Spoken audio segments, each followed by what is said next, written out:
ആണ്. അപ്പോൾ വൈകുന്നേരത്ത് കാണാൻ നല്ല രസാട്ടോ. എന്താലേ സ്വർണത്തിൻ്റെ ഒരു കളറ് പോലെ റെയിൽ പാളങ്ങൾക്ക്. ഇപ്പൊ തീവണ്ടി അനലൈസ് ചെയ്തിട്ട് വേണം പോവാൻ, നമ്മൾ ശ്രദ്ധിച്ചിട്ട് വേണം പോവാൻ. ആള് ഇപ്പൊ സീബ്ര ലൈനിന്റെ ക്രോസിങ് കണ്ടു കഴിഞ്ഞാൽ അവിടെ രണ്ട് സൈഡ് നമ്മൾ പരതി നോക്കണം, ആള് വരുന്നുണ്ടോ ഇല്ലേ, അത് ചാടോ ഇല്ലേ എന്നുള്ളതൊക്കെ. അപ്പൊ അതിന്റെ അപ്പുറത്തെ ഒരു പാലുണ്ട്, ആ അപ്പുറത്തെ പാലാണ്. ആ പാലത്തിലേക്ക് വാഹനങ്ങളൊക്കെ നമ്മൾ കാണാറുണ്ട്.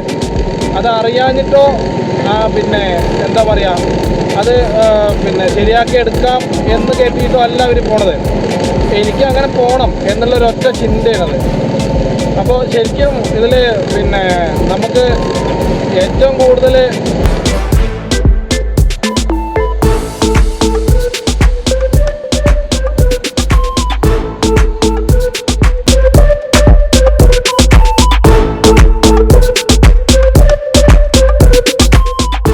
സുഹൃത്തുക്കളെ നമസ്കാരം. നമ്മളിപ്പോ ഉള്ളത് കോങ്ങാടാണ്. അപ്പോ നമ്മള് പറളി വരെ ഒന്ന് പോവാണ്. അപ്പോ അവിടുന്ന് ഇങ്ങോട്ട് നമ്മുടെ എന്താ പറയാ കോങ്ങാട് വഴിയാണ് പോകുന്നത്. അപ്പോ ഞാൻ വേറൊരു കാര്യം കൂടി പറയാം. നമ്മള് റോഡിന്റെ ശരിക്കും റൂൾസ് എന്താ പറയാ അനുസരിക്കണം എന്നാണ് ശരിക്കുള്ള നിയമം. അത് ജീവിതത്തിലെ ഏറ്റവും നല്ലൊരു എന്താ പറയാ ഒരു പോസിറ്റീവ് കിട്ടുന്ന അത്രേ പറയണേ. ഇപ്പൊ നമ്മൾ പോയിക്കൊണ്ടിരിക്കുന്ന റോഡ് കോങ്ങാട് പിന്നെ പാലക്കാട് ചെർപ്പളശ്ശേരി പട്ടാമ്പി ആ ഭാഗത്തേക്ക് പോകുന്ന റോഡാണ്. അപ്പോ ശരിക്കും പറയുകയാണെങ്കിൽ ഒരു അതിവേഗ പാത തന്നെയാണ്. കാരണം വാഹനങ്ങൾക്ക് പോവാന്, ചെറിയ വാഹനങ്ങൾക്കും വലിയ വാഹനങ്ങൾക്കും പോവാന് പ്രത്യേക ട്രാക്ക് ഉണ്ട് ഇവിടെ. അപ്പോൾ അത് ശരിക്കും നമ്മൾ അനുസരിക്കാനേ വേണം. കാരണം സെൻട്രലിൽ കാണുന്നത് അവിടുന്ന് ഇങ്ങോട്ടും ഇവിടുന്ന് അങ്ങോട്ടും ഓവർടേക്ക് ചെയ്യാൻ പാടില്ല. പിന്നെ നമ്മള് പോകേണ്ടത് നമ്മുടെ ചെറിയ വാഹനമാണെങ്കിൽ ഏകദേശം അതിന്റെ ഒരു വേഗതയ്ക്ക് അനുസരിച്ചിട്ട് പോവാം. വലിയ സ്പീഡിൽ പോണ വാഹനങ്ങളൊക്കെ അപ്പുറത്തെ ട്രാക്കിലൂടെ പോകണം. പിന്നെ ഒന്നാമത്തത് നമുക്ക് ഞാൻ എന്നും പറയാതെ പോലെ തന്നെ നമുക്ക് സ്പീഡ് ട്രാക്ക് ഏതാണ് ലോ ട്രാക്ക് ഏതാണ് നമുക്ക് അറിയില്ല. നമ്മൾ എന്ത് ചെയ്യുന്ന അറിയോ, കിട്ടിയ വഴി കൂടെ പോകും. പക്ഷെ ഇതൊക്കെ അറിഞ്ഞിട്ട് വരുന്ന ആൾക്കാരുണ്ടാവും. അതായത് റോഡിന്റെ മര്യാദകൾ എങ്ങനെ പാലിക്കണം എന്നുള്ള രീതിയിലും അതിനനുസരിച്ചിട്ടുള്ള ട്രാക്കിലും അതിനനുസരിച്ചുള്ള സ്പീഡിലാവും വരുന്നുണ്ടാവുക. അപ്പൊ നിങ്ങൾ കണ്ടിട്ടുണ്ടാവും റോങ്ങിൽ പോണതും വേഗത കൂടിയ ഭാഗത്തുകൂടെ മെല്ലെ പോണ വാഹനങ്ങളൊക്കെ നമ്മൾ കാണാറുണ്ട്. അത് അറിയാഞ്ഞിട്ടോ പിന്നെ എന്താ പറയാ അത് പിന്നെ ശരിയാക്കി എടുക്കാം എന്ന് കേട്ടിട്ടോ അല്ല അവര് പോണത്. എനിക്ക് അങ്ങനെ പോണം എന്നുള്ളൊരൊറ്റ ചിന്തയാണത്. അപ്പൊ ശരിക്കും ഇതില് പിന്നെ നമുക്ക് ഏറ്റവും കൂടുതൽ പിന്നെ അപകടങ്ങൾ ഉണ്ടാവുന്ന രാജ്യത്തില് ഏറ്റവും കൂടുതൽ ഇന്ത്യയാണെന്നാ പറയുന്നത്. കാരണം പൊതുബോധം റോഡിൽ ഇല്ല ശരിക്കും. അപ്പൊ ഞാനോ അല്ലെങ്കിൽ നിങ്ങളോ അല്ലാട്ടോ, അത് ഇല്ലാത്തവരുണ്ട് ഉള്ളവരും ഉണ്ട്. പക്ഷെ അത് മറ്റുള്ളവർക്കും കൂടി എന്താ പറയണ ഒരു തരം ഇതാണ്. അപ്പൊ നമ്മളിനി നേരെ പറളി ഭാഗത്തേക്കാണ് പോകുന്നത്. അപ്പൊ ഇവിടുന്ന് കുറച്ച് കിലോമീറ്റർ ഉണ്ട്. അപ്പൊ നമ്മുടെ ഈ പാലക്കാട് ചെർപ്പളശ്ശേരി ദേശീയപാതയാണ്. അപ്പൊ ഇതിലൊക്കെ വളരെ എന്താ പറയാ സൂക്ഷിച്ചിട്ട് വേണം ഡ്രൈവിംഗ് ചെയ്യാൻ. പ്രത്യേകിച്ച് എന്താ അറിയോ, ഈ സ്പീഡിൽ വരുന്ന വാഹനങ്ങള് അതൊക്കെ നമ്മളെ തന്നെ ശ്രദ്ധിച്ചാൽ മതി. നമ്മൾ പിന്നെ കൂടുതൽ എന്താ പറയാ മോട്ടിവേഷനും കാര്യങ്ങളൊന്നും പറയേണ്ട ആവശ്യമില്ല. നമ്മൾ ശരിയായ തീർച്ചയായിട്ടും എന്താ പറയാ ബാക്കിയുള്ളവരൊക്കെ ശരിയാവും എന്നാണ് ഞാൻ വിചാരിക്കുന്നുണ്ടോ. അതിപ്പോ എല്ലാവർക്കും ഒരേ മനസ്സ് ആയിക്കൊള്ളണമെന്നില്ല. അത് എവിടെയാണെങ്കിലും, അപ്പൊ റോഡിന്റെ കാര്യമോ അല്ലെങ്കിൽ അവിടുത്തെ കാര്യം ഇവിടുത്തെ കാര്യം ഒന്നും പറയണ്ട. ഒക്കെ അവനവന് ഇഷ്ടപ്പെട്ട രീതിയിലാണ് ജീവിക്കണതെന്ന് പറയാറുണ്ട്. അത് ജീവിച്ചോട്ടെ, അതിനിപ്പോ നമുക്ക് പ്രത്യേകിച്ച് അഭിപ്രായങ്ങളോ മോശമായിട്ടുള്ളതൊന്നും ഇല്ല. പക്ഷെ റോഡില് ശരിക്കും അത് പറ്റില്ലാത്രേ. പല ന്യൂസുകള് ഇന്ന് തന്നെ നമ്മള് പല ന്യൂസുകളായിട്ട് കണ്ടു. അപ്പൊ കേരളത്തില് ശരിക്കും ഉള്ള കാര്യം എന്താ വെച്ച് കഴിഞ്ഞാല് ഇവിടെ നിയമത്തിന് ആർക്കും പേടിയില്ല എന്നാണ്. ആ നിയമം പുല്ലിന് ഒരു വില ഉണ്ട്. നമ്മള് എന്താലേ ഇന്ന് കോയമ്പത്തൂർക്ക് 68 കിലോമീറ്റർ ആണ്. അപ്പൊ അത് ഏഴേക്കാട് എന്ന് പറഞ്ഞ സ്ഥലമാണ്. അപ്പൊ ഞാൻ ഇതിലൂടെ വന്നിട്ടുണ്ട്, വരാറുണ്ട്. പക്ഷെ എന്നിരുന്നാലും നമ്മൾ എപ്പോഴെങ്കിലൊക്കെ വരുമ്പോ ഒന്ന് കാണണം എന്ന് കാണിച്ചു തരണം എന്നുള്ളൊരു ഇത് മാത്രമേ ഉള്ളൂ. അപ്പൊ ഇവിടുത്തെ ഏകദേശം ഒരു എന്താ പറയാ 10-20 കിലോമീറ്റർ ഉണ്ട് തോന്നണു, ഏകദേശം ഉണ്ടാവും. അപ്പോ നമുക്ക് ഇനി അവിടെ എത്തുന്ന വരെ അവിടെ ഇവിടെയൊക്കെ ആയിട്ടുള്ള കാര്യങ്ങളൊക്കെ ഇങ്ങനെ പറഞ്ഞു പോവാ. എന്തായാലും ഇതില് ഇവിടെ ഈ റോഡില് ഒറ്റ കാര്യം എടുത്ത് പറയാനുള്ളത്, ഈ അപകടത്തിൽ പെടുന്നത് കൂടുതലും കാറും സ്കൂട്ടിക്കാരുമാണ്. കാരണം എന്താ വെച്ച് കഴിഞ്ഞാല് ഇപ്പോ നമ്മളെ ട്രാക്കിലൂടെ തന്നെ വലതുവശത്ത് വലിയൊരു ഡിവൈഡർ ഉണ്ട്. അത് ചിലപ്പോ യു ടേൺ അടിക്കാനുള്ള ചില ഭാഗത്തൊക്കെ ഓപ്പൺ ചെയ്തിട്ടുണ്ടാവും. അപ്പോ സ്കൂട്ടിക്കാരെ വിചാരം ഇവിടുന്ന് അങ്ങോട്ട് പോവുകയാണെങ്കിലും അവിടുന്ന് ഇങ്ങോട്ട് വരികയാണെങ്കിലും അവര് വണ്ടികളൊന്നും വരുന്നില്ല എന്നുള്ള രീതിയിലാണ്. കാരണം കാറ് ഏകദേശം അത്ര നമ്മുടെ തോളിനൊപ്പമല്ലേ ഉണ്ടാവുള്ളൂ. അപ്പോ ഇവർക്കത് വരുന്നത് പെട്ടെന്ന് എന്താ പറയാ ഉൾക്കൊള്ളാൻ കഴിയില്ല.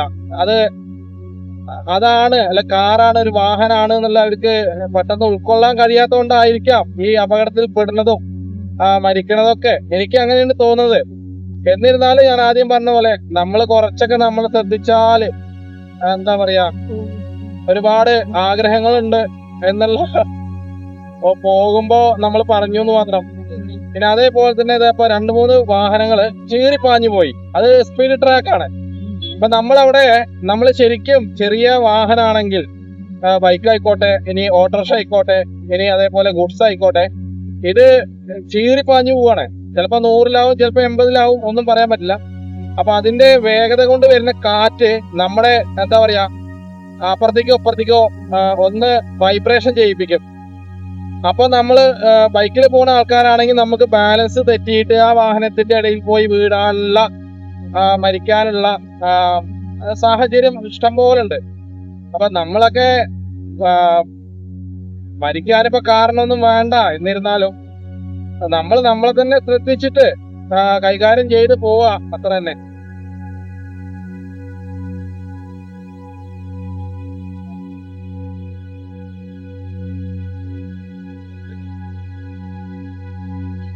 നമ്മള് പിന്നെ ഇന്നലെ ഒരു വീഡിയോ കണ്ടിരുന്നു. അതായത് ഒരു ലോറി ഒരു പ്രധാന ജംഗ്ഷനിൽ വന്നിട്ട് അത് ഹോൺ അടിക്കുന്നുണ്ട്. ഹോൺ അടിച്ചിട്ടും പ്രയോജനമില്ല. അപ്പൊ അവിടുന്ന് ഇങ്ങോട്ട് ഒരു 4 കൂടിയ ജംഗ്ഷനാണ്. അവിടെ എത്തിയപ്പോ ഒരു ലോറി ശ്രദ്ധിക്കാതെ പാസ് ചെയ്യണു, അതേപോലെ തന്നെ ടൂറിസ്റ്റ് ബസ് ശ്രദ്ധിക്കാതെ പാസ് ചെയ്യണു. 2 വാഹനം കൂടി കൂട്ടിയിടിക്കണം. അത് ആരുടെ തെറ്റാണ് ചോദിച്ചിട്ടൊരു ക്യാമ്പയിൻ ഉണ്ടായിരുന്നു. അത് ആരുടെ തെറ്റാണ് ചോദിച്ചു കഴിഞ്ഞാല് അത് രണ്ടാളെയും ഭാഗത്തുള്ള തെറ്റല്ലേ.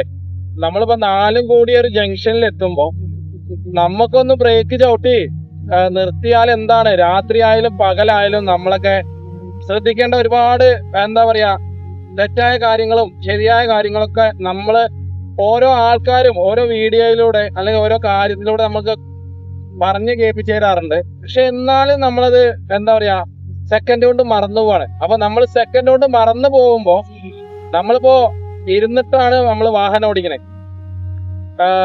തീവണ്ടിയിലാണെങ്കിൽ ഇപ്പൊ നിന്നിട്ടാന്ന് പറയാം, എന്നാലും അവിടുന്ന് രക്ഷപ്പെടാനുള്ള ചാൻസ് ഇല്ല. അപ്പൊ നമ്മൾ ഇരുന്നിട്ട് വാഹനത്തിൽ യാത്ര ചെയ്യുമ്പോ അല്ലെങ്കിൽ നമ്മൾ വാഹനം ഓടിക്കുമ്പോ ശരിക്കും അത് മുന്നോട്ടാണ് പോയിക്കൊണ്ടിരിക്കുന്നത്, അല്ലാതെ ഒരിക്കലും പിന്നോട്ടല്ല.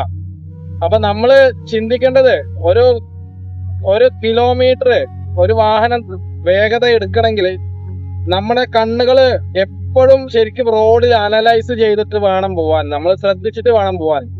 ആള് ഇപ്പൊ സീബ്ര ലൈനിന്റെ ക്രോസിങ് കണ്ടു കഴിഞ്ഞാൽ അവിടെ 2 സൈഡ് നമ്മൾ പരതി നോക്കണം, ആള് വരുന്നുണ്ടോ ഇല്ലേ, അത് ചാടുവോ ഇല്ലേ എന്നുള്ളതൊക്കെ. അപ്പൊ പരമാവധി നമ്മൾ പ്രധാന ജംഗ്ഷനിൽ എത്തുമ്പോ അവിടെ ബോർഡ് ഉണ്ടാവും. ഏതൊരു ജംഗ്ഷനിൽ എത്തിയാലും അവിടെ വലിയൊരു ബോർഡ് ഉണ്ടാവും. അപ്പൊ ആ ബോർഡിൽ നമ്മൾ ശ്രദ്ധിച്ചിട്ട് ഏകദേശം മീറ്ററുകൾക്ക് ഇപ്പുറത്തായിരിക്കും ആ ബോർഡ്. ജസ്റ്റ് ഒന്ന് ശ്രദ്ധിച്ചാൽ മതിന്ന്, വലിയ കാര്യമൊന്നുമില്ല. എന്നാലും നമുക്ക് നമ്മളെ ശ്രദ്ധിക്കാനുള്ള ഒരു കഴിവ് കിട്ടുമല്ലോ. അപ്പൊ നമുക്ക് ഈ വഴിയാണ് പോകേണ്ടത് കേട്ടോ.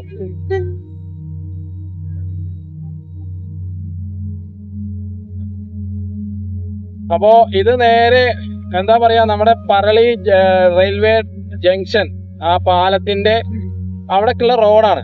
അപ്പോ ഈ വഴിയൊക്കെ നമ്മൾ ഒരു വട്ടം കാണിച്ചു തന്നിട്ടുണ്ടായിരിക്കും. ഏറ്റവും ഷോർട്ട് കട്ട് ഇവിടേക്കാണ്. ഒറ്റപ്പാലം പോവാം, പത്തിരിപ്പാല, പാലക്കാട്, ലക്കടി, തിരുവല്ലാമല, അങ്ങനെയൊക്കെ പോവാം. നമ്മൾ ആ വഴി പോയിട്ടുണ്ട്. അപ്പോ ഒരിക്കലൊക്കെ ആ വഴിയിലൂടെ അങ്ങനെ ഇതിപ്പോ നട്ടുച്ച നേരാട്ടോ, ഏകദേശം ഒരു 3-3:30 ആവണു. അപ്പോ കാണാനത്ര വലിയ ഭംഗിയൊന്നുമില്ല. എന്നാലും വലതുവശത്ത് വിശാലമായ ചെറിയ നെൽപ്പാടം, അതേപോലെ തന്നെ ചെറിയൊരു കുളം, അങ്ങനെ തന്നെ ഉള്ളൂ. പിന്നെ വൈകുന്നേരം ആയാലല്ലേ ഒന്നും കൂടി അതാവുള്ളൂ. അപ്പൊ അവിടെ എത്തിയിട്ട് എന്തായാലും പറളി എത്തട്ടെ എന്തായാലും.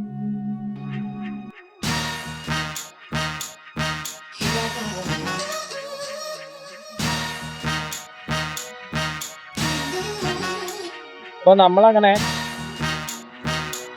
പറളി സെന്ററിൽ എത്താറായി. അപ്പൊ ഇവിടെ റോഡിന്റെ പണി നടന്നുകൊണ്ടിരിക്കുന്നുണ്ട്.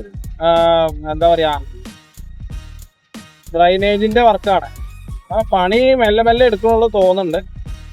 പിന്നെ ഇപ്പൊ നല്ല വെയിലും അല്ലേ, പ്രത്യേകിച്ച് പറയേണ്ട ആവശ്യമില്ലല്ലോ. അപ്പൊ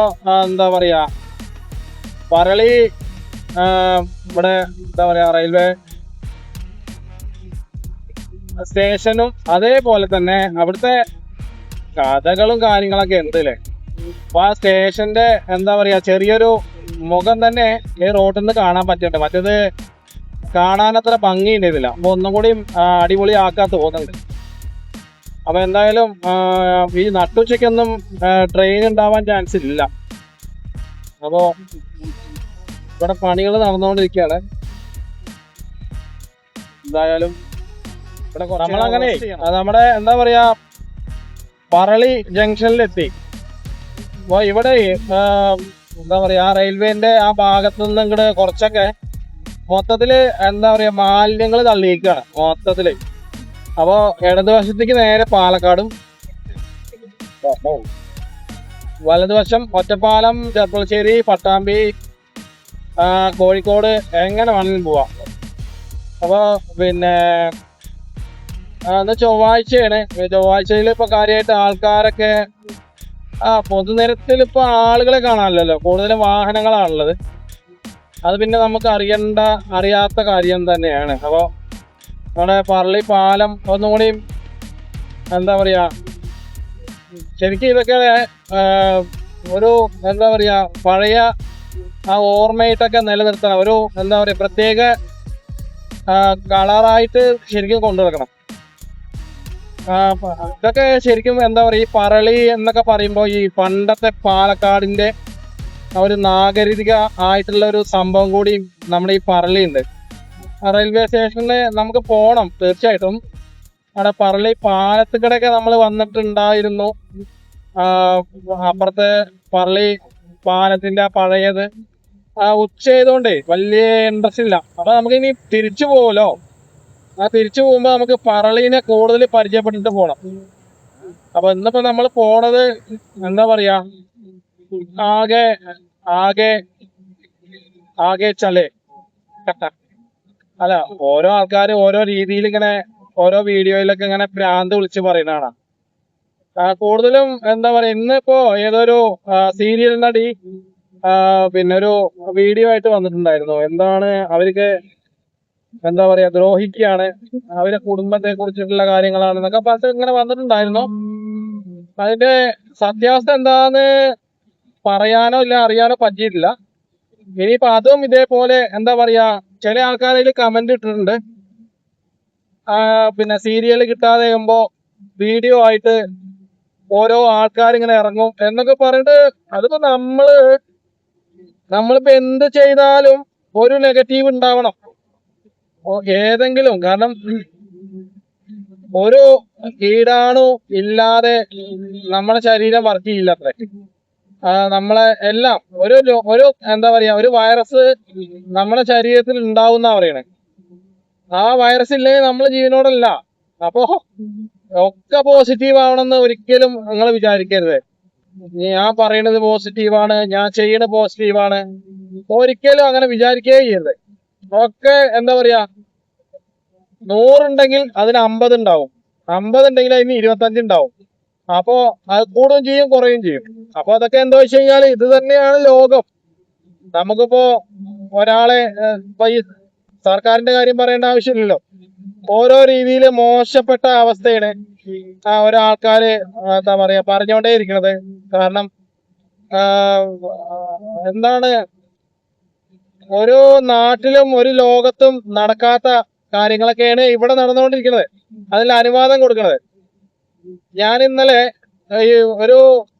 ഒരു ആക്സിഡന്റ് കേസോ അങ്ങനെ എന്തൊക്കെ ഒരു കേസ് കേട്ടു. അപ്പോ ഈ കാറില് കുട്ടികളെ മുൻ സീറ്റിൽ ഇരുത്തി പോകാൻ പാടില്ല. അത് ഇവിടുത്തെ നിയമം അനുവദിക്കുന്നുണ്ട്. ശരിക്കും മറ്റുള്ള രാജ്യങ്ങളിലെ നിയമം അനുവദിക്കുന്നില്ല. പിന്നെ അതേപോലെ തന്നെ എന്താ ഇലക്ട്രിക് സ്കൂട്ടർ, അത് ഹെൽമെറ്റ് വേണ്ട, ലൈസൻസ് വേണ്ട. പക്ഷെ അത് റോഡിലൂടെ പോണ ഒരു സാധനമാവും കൊണ്ട് നമുക്ക് ഹെൽമെറ്റ് വേണമെങ്കിൽ നിർബന്ധമാക്കാം, ലൈസൻസിന്റെ ആവശ്യമില്ലെങ്കിലും.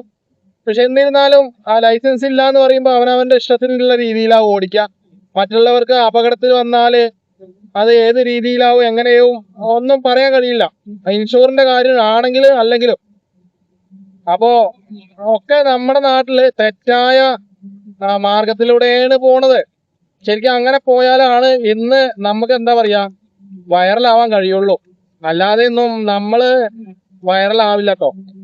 ഒരിക്കലും നമ്മള് ആരും അറിയാതെ ഇങ്ങനെ പോകും. ഇങ്ങനെ കുറെ ടാർപ്പായും വലിച്ചു കെട്ടി അല്ലെങ്കിൽ അതിന്റെ ഉള്ളിൽ എന്താണ് ഏതാണ് ഒന്നും അറിയാത്ത രീതിയിൽ പോകും. പിന്നെ നമ്മുടെ ഇന്ത്യക്കാർക്ക് ഇല്ലാത്ത മെയിൻ പ്രശ്നം അത്രേ, എനിക്കുണ്ടോന്ന് അറിയില്ല കേട്ടോ, സിവിക് സെൻസ്. അതെന്താ വെച്ച് കഴിഞ്ഞാല് എനിക്കറിയില്ല. അതന്നെയാണ് ശരിക്കും സിവിക് സെൻസ് പറഞ്ഞത്. അപ്പൊ അതിനെ കുറിച്ചിട്ടുള്ള നമ്മളിപ്പോ വീഡിയോ കണ്ടിട്ടോ അല്ലെ നമ്മളിപ്പോ അതിനെ മനസ്സിലാക്കില്ലേ. നമ്മള് എന്താ ശരിക്കും ഇങ്ങനെ ആവാനുള്ള കാരണം എന്താ വെച്ച് കഴിഞ്ഞാല് നമ്മുടെ എന്താ പറയാ മുതുമുത്തച്ഛന്മാരെ, അതായത് അച്ഛന്റെ അമ്മ അല്ലെങ്കിൽ അമ്മച്ചൻ, നമ്മുടെ അച്ഛൻ, അങ്ങനെയുള്ള നമ്മുടെ കാരണവന്മാരായ ആൾക്കാര്, അതായത് അത് ഹിന്ദുവിലായിക്കോട്ടെ മുസ്ലിമിലായിക്കോട്ടെ ക്രിസ്ത്യാനിലായിക്കോട്ടെ, ഇവരെ കൂട്ടത്തിലല്ലല്ലോ നമ്മള്. അപ്പോ അതിൻ്റെതായ പിന്നെ അനുഭവം അവരെ അനുസരിക്കാതെ വരുന്നതും, അവരെ അനുസരിക്കാതെ വരിക എന്ന് പറഞ്ഞാൽ അവരെ കാണുന്നില്ല. അപ്പൊ നമുക്ക് മാതാപിതാക്കളായിട്ടുള്ള പിന്നെ എന്താ പറയാ ഒത്തൊരുമ ഉണ്ടാവില്ല. ഒക്കെ വിട്ട് താമസിക്കുമ്പോ ഒക്കെ വേറിട്ട എന്താ പറയാ ചിന്ത രീതിയാവും. ഇപ്പൊ നമ്മൾ ഏഴക്കാട് കഴിഞ്ഞു, എടത്തറ, ഇനി ഇവിടുന്ന് കുറച്ച് ദൂരമുള്ളൂ. എന്തായാലും ബാക്കി ഇനി അവിടെ എത്തിയിട്ട് പറയാം. എന്ത് പറയണേ, ആരോട് പറയണേ? ഞാൻ ഇതൊക്കെ എന്നോടാ പറഞ്ഞത്. അല്ല അപ്പൊ നിങ്ങൾ എന്താ കരുതി ഞാൻ ഇതൊക്കെ നിങ്ങളെ അടുത്ത് പറഞ്ഞ് പിന്നെ നിങ്ങളോട് ട്രാഫിക്കിന്റെ റൂൾസ് നിയമങ്ങള് അല്ല അത് ഉണ്ടായത് അങ്ങനെ എങ്ങനെയെന്നൊക്കെ നിങ്ങളടുത്ത് പറയാണോ? അല്ല, ഞാൻ ഇത് എന്നോട് തന്നെ പറയണം.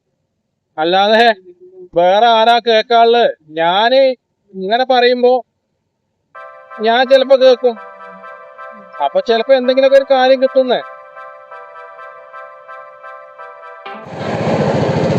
ഒരുപാട് മാറിപ്പോയി സ്ഥലങ്ങളൊക്കെ. പണ്ട് വന്നപ്പോ ഇങ്ങനെ ഉണ്ടായിരുന്നില്ല. ഞാൻ വന്നിട്ട് കുറെ വർഷമായിട്ടോ. അപ്പോ നമ്മുടെ സുകുമാരേട്ടന്റെ വർക്ക്ഷോപ്പിലേക്കാണ് പോകുന്നത്.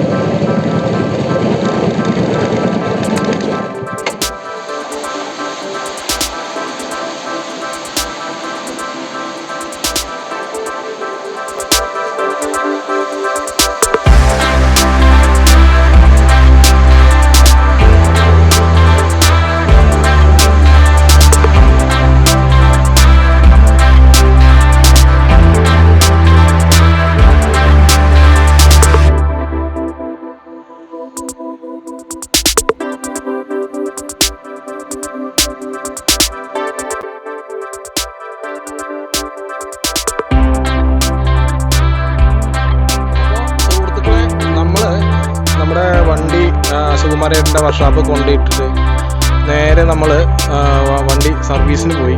സർവീസ് സ്റ്റേഷനിൽ പോയിട്ട് കുറച്ച് നേരം അവർ ചൂടാറാൻ വേണ്ടി നിർത്തിയിട്ട് കുറച്ച് നേരം അവിടെ നിന്നു. അത് കഴിഞ്ഞിട്ട് വണ്ടി സർവീസ് ചെയ്തു. ഇഞ്ചൻ മാത്രമേ സർവീസ് ചെയ്തിട്ടുള്ളൂ.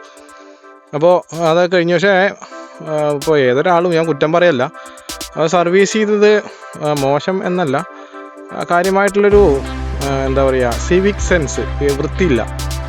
നമ്മളിപ്പോൾ അവിടെ 150 ഉറുപ്പ്യാണ് മിനിമം, എവിടെ പോയാലും 150 തന്നെയാണെന്ന് പറഞ്ഞത്. നമ്മളവിടെ പോയി സർവീസ് ചെയ്ത് വർക്ക്ഷോപ്പിലെത്തിയപ്പോൾ സുകുമാരേട്ടൻ പറഞ്ഞത് ഇത്ര വൃത്തി പോരാ എന്ന് പറഞ്ഞു. അങ്ങനെ പിന്നെ 2ാം വട്ടം പോയി, അവിടേക്ക് പോയി പിന്നെയും സർവീസ് ഒന്നുകൂടി മൊത്തത്തിൽ സർവീസ് ചെയ്ത് നേരെ അവർ ഇനി രാവിലെയാണ് അത് അഴിക്കുള്ളൂ. ഇന്നെന്തായാലും പറ്റില്ല, അപ്പോൾ രാവിലെ അഴിക്കാമെന്ന് പറഞ്ഞിട്ടുണ്ട്. അപ്പോൾ അങ്ങനെ അവിടെ കുറേ നേരം എന്നിട്ടിപ്പോൾ ഏകദേശം ഒരു 4-5 മണിക്ക് അവിടുന്ന് ഇങ്ങോട്ട് ഇറങ്ങി നേരെ എന്താ പറയുക നമ്മുടെ പറളി റെയിൽവേ സ്റ്റേഷൻ്റെ അവിടെ വന്ന് ഇറങ്ങി കുറച്ച് നേരം അടുക്കടയ്ക്കൊന്ന് കറങ്ങി നേരെ റെയിൽവേ സ്റ്റേഷൻ്റെ ആ ഭാഗത്തുകൂടെ ഇങ്ങനെ കുറച്ച് നേരം അവിടെ നിന്നിട്ട് ഒരു തീവണ്ടി മുണ്ടാതെ വരികയായിരുന്നു. ശരിക്കും ഞാൻ എടുക്കണം എന്നൊക്കെ കരുതിയിട്ടാണ് ഇരുത്തുന്നത്. നോക്കുമ്പോൾ തീവണ്ടി മുണ്ടാതെ വന്നിട്ട് അങ്ങനെ പോയത്. അവിടെയും പിന്നെയും കുറച്ച് നേരം ഇങ്ങനെ നിന്നിട്ടോ. ഇതൊക്കെ നിന്നു പറയുമ്പോൾ നമ്മൾ എപ്പോഴും ആലോചിക്കേണ്ട ഒരു കാര്യം, ഇവിടെ വെറുതെ ഒരാളും സമയം കളഞ്ഞ് നിൽക്കില്ല, എന്തെങ്കിലുമൊക്കെ ഒരു ഓർമ്മ ഉണ്ടാവും. അപ്പോൾ ഞാൻ ഇവിടുന്ന് പോകുമ്പോൾ ഇനി എന്തായാലും 2 ദിവസം 3 ദിവസം പണി ഉണ്ടാവും വണ്ടിക്ക്. അപ്പോൾ അത് കഴിഞ്ഞിട്ട് പോകുമ്പോൾ ബാക്കി എന്താണെന്നുള്ളതൊക്കെ നമുക്ക് പിന്നീട് പറയാം. അപ്പോൾ നമ്മൾ ഇപ്പോൾ എന്താ പറയുക നമ്മുടെ പറളി പുഴയിലാണ്. അപ്പോൾ മലമ്പുഴ ഡാമിൽ നിന്ന് വരുന്ന കനാൽ വെള്ളവും ഒക്കെ പാടെ കൂടിയിട്ടുള്ള ചെറിയൊരു പുഴ പോലെ തന്നെയാണ്, പക്ഷെ ചെറുതായിട്ടേ വെള്ളമുള്ളൂ. ഇതിൻ്റെ തീരത്ത് ഇങ്ങനെ ഇരിക്കാൻ നല്ല രസമാണ്. അതേപോലെ തന്നെ എന്താ പറയുക കൈതപ്പുല്ല് ഇവിടെ ഇങ്ങനെ വളർന്ന് ഇഷ്ടംപോലെ നിൽക്കുന്നുണ്ട്. അപ്പോൾ എൻ്റെ ഇടയിൽ കൂടെ പശുക്കൾ പുല്ല് മേയുമ്പോൾ കുറ്റികൾ അവറ്റയ്ക്കും ഉണ്ടാവുമല്ലോ ഭക്ഷണം. അപ്പോൾ അതൊക്കെ ഇങ്ങനെ കുറേ നേരം ഇങ്ങനെ നോക്കി നിന്ന്. അപ്പോൾ നീർക്കാക്കകൾ അവിടെ നിന്നിട്ട് ഇങ്ങനെ ഓരോ കല്ലുമ്മേ എന്താ പറയുക ചിറകത്തെ വായു ഉണക്കാണ്. അപ്പോൾ അതൊക്കെ ഇങ്ങനെ കുറേ നേരം ഞാൻ ഇങ്ങനെ നോക്കി നിന്നു. ഇവിടെ അധികം നിന്ന് കഴിഞ്ഞാൽ എന്താ പറയുക നമ്മൾ എന്തെങ്കിലുമൊക്കെ പറഞ്ഞു പോവും. അതായത് വേണ്ടാത്തതല്ല കേട്ടോ, വേണ്ട തന്നെയാണ്. അപ്പോൾ ചില ആൾക്കാർക്ക് അത് ഇഷ്ടപ്പെടില്ല. അപ്പോൾ അതൊക്കെ ഒരുമിച്ച് ഒരു ദിവസം പറയണച്ചിട്ട് തന്നെയാണ് ഞാൻ നിൽക്കണത്. വേണ്ടാത്തൊന്നും അല്ല കേട്ടോ, വേണ്ട തന്നെയാണ്. അപ്പോൾ നമ്മളിനി കുറച്ച് നേരം കൂടി ഇവിടെ നിന്നിട്ട് മെല്ലെ നമ്മുടെ നാട്ടിലേക്ക് പോവും. പിന്നെ ഇപ്പോൾ എന്താണ് നമ്മുടെ നാടിൻ്റെ ഒരു എന്താ പറയുക ഓരോ ദിവസത്തിലും നമ്മൾ കേൾക്കാൻ ഉദ്ദേശിക്കുന്നതിനേക്കാളും കൂടുതലുള്ള എന്താ പറയുക കാര്യങ്ങളാണ് ഇവിടെ നിന്ന് ഇങ്ങനെ കേരളത്തിൽ നിന്ന് ഇങ്ങനെ കേട്ടുകൊണ്ടേ ഇരിക്കുന്നത്. ഇപ്പോൾ ഞാൻ അവിടുന്ന് പറഞ്ഞ മാതിരി സർവീസ് സ്റ്റേഷനത്തെ ആ പണി പറഞ്ഞ പോലെ തന്നെ എല്ലാവരും എന്താ അറിയോ പറഞ്ഞത് മാത്രമേ ചെയ്യുള്ളൂ. അതായത് ഇപ്പോൾ എവിടുത്തെ കാര്യം അങ്ങനെ തന്നെ. അപ്പോൾ എന്താ വെച്ച് കഴിഞ്ഞാൽ നമ്മൾ ഇന്ന മാതിരിയാണെന്ന് നമ്മൾ ഒരാളത്ത് പറഞ്ഞു കഴിഞ്ഞാൽ പറഞ്ഞത് മാത്രം, അല്ലാതെ അതിൽ വേറെ എന്തെങ്കിലുമൊക്കെ ഒരു എന്താ പറയുക എന്നാൽ ശരി ഇവനെ ഞാൻ കണ്ടറിഞ്ഞിട്ട് മനസ്സിലാക്കിയിട്ട് അത് ആരും ചെയ്യില്ല, ഞാനാരും ചെയ്യില്ലേ. അപ്പോൾ ഞാൻ അങ്ങനത്തെ ഒരു ഇതും കൂടി പറയുകയാണ്. അപ്പോൾ പിന്നെ കുറച്ച് നേരം കൂടി ഇവിടെ നിന്നിട്ട് നമുക്കങ്ങനെ നമ്മുടെ നാട്ടിലേക്ക് നല്ല പോകണം. അപ്പോൾ അവിടുന്ന് സൂര്യനിൻ്റെ ഒരു വെളിച്ചം ഉണ്ടാവുന്നുണ്ട് കറക്റ്റായിട്ട്. നമുക്ക് അവിടെ വാഹനങ്ങൾ പോകണമൊക്കെ ഒരു എന്താ പറയുക ചെറുതായിട്ടേ കാണാൻ പറ്റുള്ളൂ. പക്ഷേ അതിൻ്റെ അപ്പുറത്തെ ഒരു പാലമുണ്ട്, ആ അപ്പുറത്തെ പാലമാണ്, ആ പാലത്തിലേക്കാണ് അടുത്ത പ്രാവശ്യം പോണത്. അപ്പോൾ എങ്ങനെയുണ്ട് കാണാൻ, എങ്ങനെ നല്ല ഒരു അടിപൊളി സ്ഥലം തന്നെയാണ് കേട്ടോ. ഓരോരുത്തർക്കും ഓരോ എന്താ പറയുക താല്പര്യമാണ് എന്ന് പറയില്ലേ. ഇവിടെ കുറച്ച് അപ്പുറത്ത് ചെറിയൊരു ക്ഷേത്രമുണ്ട്. ക്ഷേത്രത്തിൽ നിന്ന് വൈകുന്നേരത്തെ ഭക്തി ഗാനം ചെറുതായിട്ട് കേൾക്കുന്നുണ്ട്. എന്തായാലും കുറച്ച് നേരം കൂടി ഇവിടെ ആ റെയിൽവേ സ്റ്റേഷനിൽ ഇരിക്കണം. ഒന്നെങ്കിൽ ചിലപ്പോൾ പാലക്കാട്ടേക്ക് ട്രെയിനിന്, അല്ലെങ്കിൽ ബസ്സിന് നമ്മുടെ നാട്ടിലേക്ക്. അങ്ങനെയാണ് പ്ലാനിങ് എപ്പോൾ വേണമെങ്കിലും മാറാട്ടോ. ഒരു യാത്രക്കാരൻ്റെ പ്ലാനിങ് എപ്പോൾ വേണമെങ്കിലും നമുക്ക് മാറ്റിപ്പെടുത്താം. അതിന് ഒരുപാട് ഓപ്ഷൻ ഉണ്ടല്ലോ, അതിനല്ലേ ഓപ്ഷൻ വെച്ചത്. അപ്പോൾ പറഞ്ഞ പോലെ അപ്പോളേ നമ്മൾ ഇവിടെ അന്വേഷിച്ചപ്പോൾ ട്രെയിന് പാലക്കാട്ടേക്ക് 6:50 ഇത്രേ. അപ്പോൾ കുറേ ട്രെയിനുകൾ പിടിച്ചിട്ടിരിക്കുകയാണ്, ചെറിയ വർക്കുകളൊക്കെ നടക്കുന്നുണ്ട്. പിന്നെ ട്രെയിന് വൈകുന്ന പറഞ്ഞു. അപ്പോൾ നമുക്കൊരു പരിപാടി ഉണ്ട്. നമ്മളിപ്പോൾ അപ്പുറത്തേക്ക് കിടക്കാൻ എന്താ പറയുക ഇതിൻ്റെ പാലം ക്രോസ് ചെയ്യാണ്. അപ്പോൾ എന്താ പറയുക, ഇനി ഇപ്പോൾ കുറച്ച് കഴിഞ്ഞാൽ ഒരു ട്രെയിന് വരുന്നുണ്ട്. അപ്പോൾ ആ ട്രെയിനിനെ കണ്ടിട്ട് വെറുതെ ഒരു ടാറ്റയും കൊടുത്തിട്ട് മെല്ലെ പൂവാച്ചിട്ടാണ്. അപ്പോൾ വൈകുന്നേരത്ത് കാണാൻ നല്ല രസമാട്ടോ. എന്താല്ലേ സ്വർണത്തിൻ്റെ ഒരു കളറ് പോലെ റെയിൽ പാളങ്ങൾക്ക്. ഇപ്പോൾ തീവണ്ടി ഇപ്പോൾ വരാൻ വേണ്ടിയിട്ടൊരു പച്ച ലൈറ്റ് കത്തിയിട്ടുണ്ട്. അപ്പോൾ ചിലപ്പോൾ ഇപ്പോൾ വരുന്നുണ്ടാവും. അതാ അവിടുന്ന് വന്നുകൊണ്ടിരിക്കുന്നുണ്ട്. ഒക്കെ എനിക്ക് തോന്നുന്നത് ഗൂഡ്സ് വാഹനങ്ങളാണ് അധികം. പിന്നെ എന്താ പറയുക, പാസഞ്ചറല്ല.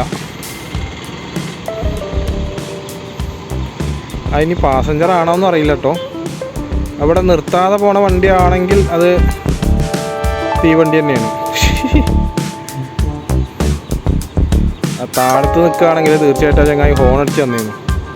ഇപ്പോൾ ഹോൺ അടിക്കാൻ പറ്റില്ലല്ലോ.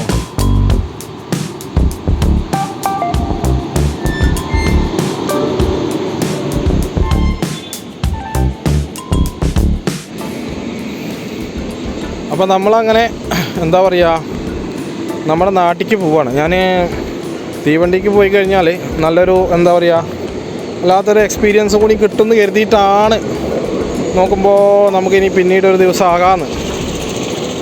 ഞാൻ എന്നും പറയാറുണ്ട്, നമുക്ക് പാലക്കാട് നിന്ന് കോഴിക്കോട്ടേക്ക് ട്രെയിനിലൊരു യാത്ര എന്നുള്ളതൊക്കെ. അപ്പോൾ ഒരു ദിവസം എന്തായാലും നമുക്ക് പോകണം. ഞാൻ ആദ്യം പറഞ്ഞ പോലെ സ്റ്റേഷനൊക്കെ ആദ്യം വളരെ മോശമായിരുന്നു കേട്ടോ. ഇപ്പോഴതല്ല, 5-6 കൊല്ലം മുന്നേ വന്നപ്പോഴേ. ഇപ്പോൾ ഇന്ന് സ്റ്റേഷനൊക്കെ നല്ല അടിപൊളിയാക്കിയിട്ട് പണിയെടുത്തുകൊണ്ടിരിക്കുന്നുണ്ട്. അപ്പോൾ എന്തായാലും നമുക്ക് പിന്നീട് കാണാം.